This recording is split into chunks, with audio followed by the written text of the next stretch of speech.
Breaking news చూస్తున్నాం. నకిలీ మద్యం కేసులో నిందితుల రిమాండ్ పొడిగిస్తూ విజయవాడ ఎక్సైజ్ కోర్టు ఉత్తర్వులు జారీ చేసింది. నకిలీ మద్యం కేసులో వైసీపీ నేత మాజీ మంత్రి జోగి రమేష్, ఆయన సోదరుడు జోగి రాము, మరో కీలక నిందితుడు అద్దెపల్లి జనార్దన్ రావుతో పాటు మరో నలుగురు రిమాండ్ గడువు నేటితో ముగిసింది. దీంతో పోలీసులు వారిని కోర్టులో హాజరుపరిచారు. వాదనలు విన్న న్యాయస్థానం రిమాండ్ డిసెంబర్ 9 వరకు పొడిగిస్తూ ఆదేశాలు జారీ చేసింది.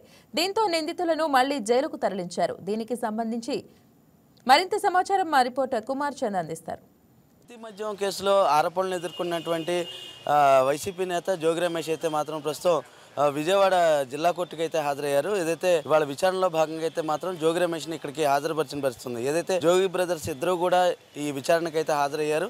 వీరిని పరామర్శించేందుకు కోర్టుకి వైసీపీ నేతలైనటువంటి మల్లాది విష్ణు, అదేవిధంగా వెల్లంపల్లి శ్రీనివాస్ అయితే వచ్చారు. అదేవిధంగా పలువురు కార్యకర్తలు కూడా, వైసీపీకి సంబంధించిన కార్యకర్తలు కూడా ఇక్కడికి వచ్చి ఆయన్ని పరామర్శించడం పరిస్థితుంది. ఏదైతే లోపల కోర్టుకు హాజరైనటువంటి జోగి రమేష్ ఏదైతే న్యాయమూర్తి ఎదుట హాజరుపరిచారో, అదేవిధంగా అనంతరం అయితే మాత్రం బయట తీసుకొచ్చిన అనంతరం మళ్ళీ పోలీసు వాహనంలో అయితే మాత్రం ఆయన మళ్ళీ తరలించిన పరిస్థితుంది. ఏదైతే కల్తీ మద్యం సంబంధించి ఇప్పటికే ఆరోపణలు ఎదుర్కొన్నటువంటి జోగి బ్రదర్స్ ఎవరైతే ఉన్నారో వాళ్ళిద్దరికి సంబంధించి ఏదైతే ఎక్సైజ్ అధికారులు, అదేవిధంగా సిట్ అధికారులు ఇచ్చినటువంటి ఏదైతే రిపోర్ట్ ఉందో ఆ రిపోర్టు, అదేవిధంగా ఛార్జ్ షీటు వాటన్నింటినీ పరిశీలించిన అనంతరం రిమాండ్ సంబంధించిన రిపోర్ట్ను కూడా పరిశీలించిన అనంతరం ఈ రోజైతే మాత్రం కోర్టులో అయితే హాజరుపరిచారు. జిల్లా కోర్టులో ఈ జిల్లా కోర్టులో ఇప్పటివరకు ఉన్నటువంటి కల్తీ మద్యం సంబంధించి ఎలా ఉంది, ఏంటి, ఎవరు చేశారన్న అంశాలను అయితే మాత్రం ప్రస్తుతం పరిగణలోకి తీసుకుంటూ న్యాయమూర్తి అయితే విచారణ జరుపుతున్న పరిస్థితి ఉంది. మరికొన్ని వివరాలు అంటే మరొకసారి విచారణకు హాజరుపరిచే అవకాశం ఉంది.